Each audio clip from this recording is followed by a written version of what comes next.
Hey everybody. To me, the key to frugal living and saving money is living below your means. In other words, spending less than you earn. Let's get right into the tips. Number one is drink mostly water. In my home, we always have water, we always have milk, and I always have coffee. But I don't buy many other drinks unless I know I'm having company, in which case I might want to offer a little bit more of a variety of beverage. But just in general, those three things are the things that we have all the time. I'm not buying energy drinks and tons of Gatorade and all those things that add up. If you go to my parents' house, by the way, I was not raised this way. Like if you go to my mom and dad's right now, my mom will be like, "Hi, what can I get you to drink? Would you like some chocolate milk? Would you like some ginger ale? I got Snapple. You want some Snapple? You want some Simply Lemonade? I've got root beer. You want some root beer?" Like she has it all. So this is not how I was raised, but just over time, I realized how much these drinks add up. So I keep it really simple. And we mostly stick to water. We, of course, have milk when we need it. And I, of course, have coffee in the morning, but only a cup or two. There's obviously many benefits to water. You might have clearer skin. It's healthier for you, obviously. But in general, especially here in Maine, the tap water is actually pretty great. Also, it depends where you live. But even if you're just getting bottled water, it's way cheaper if you get it in a big bulk pack than the individual super pricey beverages. And also in Maine, we recycle all of our bottles and we get 5 cents back for every one that we return. So we recycle everything if we do get bottles. But my point being, drink mostly water or buy less beverages that are going to add up calorically and also just the price tag. I have a friend that shared with me, she spends so much, she has teenage boys and they want all the drinks. She goes, it's a fortune just buying all those. It's just something to consider. Number two, if you are trying to live below your means, conserve water where it makes sense. When I was younger, when I brushed my teeth, that water would be running full blast as I was brushing and I would just waste so much water.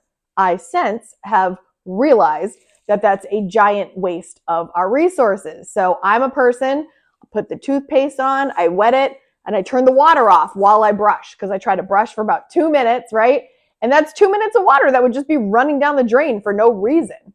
So that's where it makes sense, right? For me, like that makes sense for me. I'm going to conserve some water there. Another time is some people waste so much water just when they turn on the shower. From the time they get the water turned on to the time they get in the shower, we sometimes just run it excessively. Not me. I'm like, as soon as that temperature hits exactly, I'm in. However, I had a friend once. This was back when I was married. Me and my ex-husband, we had a friend that was staying in town with us that was from out of state. And in the morning, we were cooking up breakfast for our guest. And I heard the shower turn on. And I was like, oh, we probably got some time. He's about to get in the shower. And the next thing I know, he appears and he's like, oh my gosh, Kate, I forgot to tell you. And he gets cozy on the couch and starts sharing a story with me. And I'm mortified because the water is just running in the background. And I don't know what he said. I have no idea what story he told me because all I could think was, you're just running the water for no reason right now? Like, why is it running? And he was out with us telling this long, drawn out story and the water was just running and I was having like a silent panic attack. I know some of you that might sound extreme, but like I don't waste water. It's, not something I'm in the habit of. And overall, it adds up. I don't like being wasteful.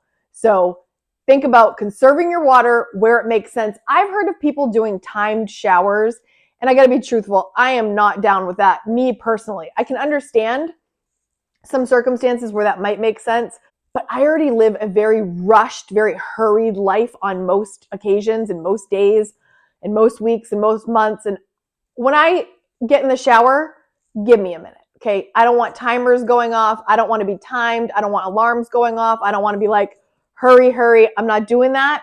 So this is where you have to pick and choose. Choose what works for you. Number three, Conserve your light and power so that you can have less of an electricity bill. I had another friend that posted recently that her electric bill was really big, hundreds and hundreds of dollars, like over $300. And me personally, my electric bill every single month is under $100. And I don't do anything fancy. I turn off lights after I use them. If I'm leaving the room, I turn the lights off. And the other thing that I do is I kind of light up the area that I'm operating in. Like when it's dinner time, kitchen, living room is going to be all lit up, right?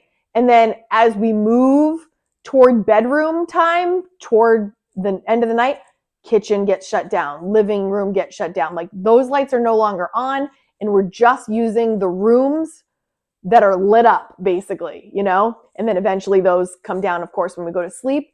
But I don't waste power just running lights everywhere. Some people have lamps on everywhere. That's not me. And I keep my power bill under $100 most months. I think there was 1 month this year in the summer when I had my air conditioners blasting because it was super hot that it went over like one time. But other than that, 100 or under, and sometimes even in the 50s, like pretty low. I'm very mindful of power. So is my son. It's just the habit we've gotten into. The other thing that I do is if I'm not using something, I unplug it. Now, not like the TV. I'm not going to go unplug. Now, some people do that. I don't mean to really laugh because some people do that. They turn the TV, they pull the cord out for the TV. I don't do that. Obviously, not the refrigerator. Some people will unplug their coffee makers. But the secret like energy sucker, I think, is all the chargers we have everywhere. And I know people argue that phantom energy isn't a thing, but I was Googling away and this is what I found. Phantom power, also known as standby power, is the energy that devices consume when they're plugged in but not in use. So all the devices we now have, don't forget about them. If you're really not going to use them for a bit, unplug it from the wall, okay?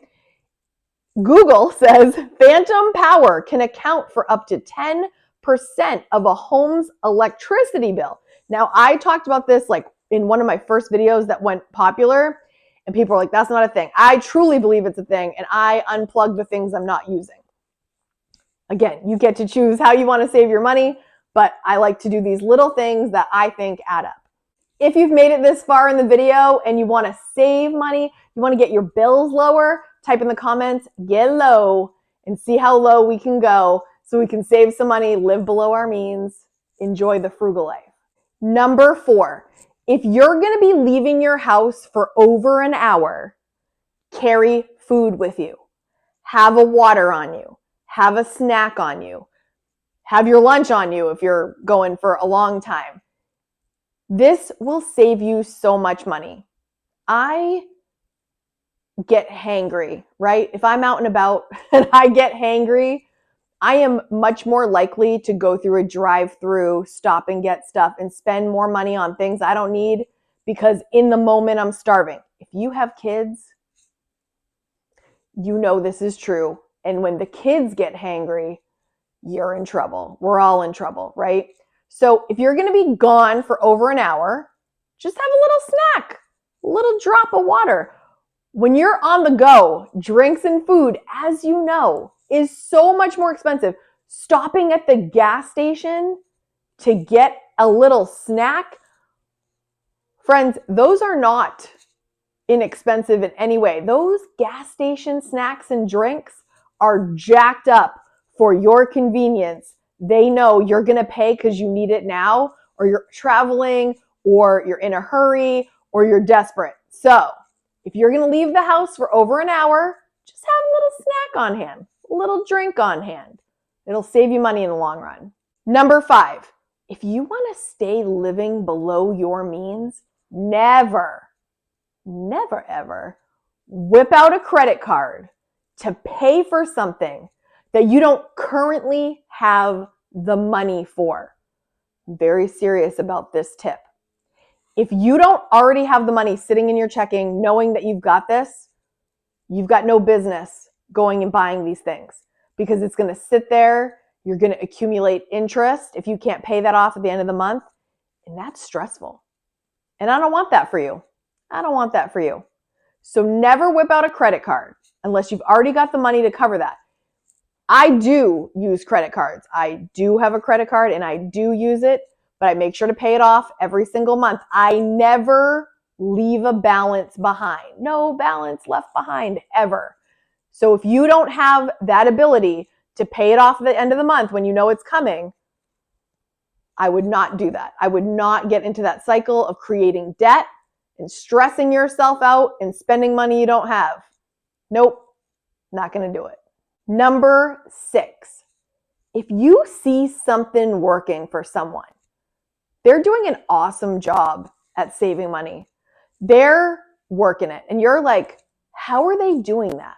My tip is ask them. Get nosy. Get nosy. Seriously, ask them. I don't think it's insulting or inappropriate when you see somebody doing something that's working and you come up with them. Hopefully it's a person, maybe you know, it's a friend, it's a family member, and you can say, hey, I've noticed XYZ and I'm impressed. Can you please share with me how you're doing that? I'd love to learn from you. Education never gets old. That's why you're here watching this right now. Education never gets old. And it's so fun, in my opinion, learning how other people do things. That's why I watch YouTube all the time. I'm like, how are people doing this? How are people achieving this? How are they possibly figuring this out?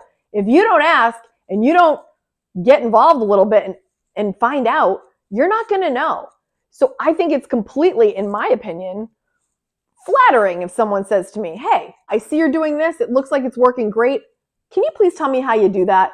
By the way, if you're ever wondering how I save money and how I live frugally, I have a whole channel dedicated to it. So you don't even have to ask. You just click through my videos, pick a playlist, watch through. I have lots of tips because I love to share what's working for me. Guys, if you've never watched me before, I'm a single parent with many jobs trying to make it in this world. And then I share what works. And I think that the more we share, the more we can learn. Like I said, education never gets old. Learn as much as you can and then give it a try. Maybe that's not for you. You might even hear the tip and they're like, I'm doing this. Like me. You might be like, you have 3 or 4 jobs? No, thank you. I get it. And I get it. It's exhausting. So that's not, like you can pick and choose what's going to work. But maybe somebody says, hey, like last week, I was like, hey, I treat my savings like a bill. Many of you are like, hey, I haven't thought about it like that. I'm going to start treating my savings like a bill so that I prioritize it. And then your whole life changes with this little seed of an idea that grew and now works for you. And now you're saving money. Guys, I'm so happy that you're here. I love our community so much. If you like this video, hit the thumbs up. It'll help get this video to others that want to live the frugal life, live below their means, save money. And if you want more, I'm going to leave a video for you here next that I think you're really going to enjoy. Before you head out of here, leave me a comment. What is your favorite practical way to live below your means? Bye, guys.